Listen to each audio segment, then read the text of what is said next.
So in this apartments.com tutorial video, I'll be showing you guys how to how to find student housing for rent here on apartments.com. So once you're on apartments.com, I just want you to go type in your location. So for this demonstration, I will just use Toronto.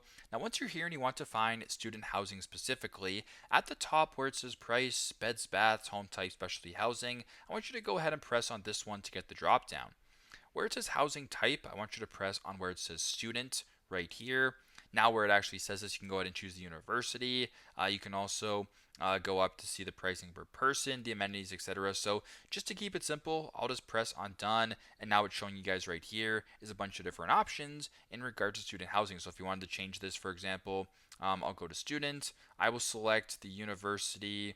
I will go with Ryerson University, for example. I'll then press on done. It'll then show you the student housing options near the selected university, in this case, Ryerson. So very simple, very straightforward. This is how to find student housing for rent on apartments.com. Thanks again for watching, and I hope this video helps.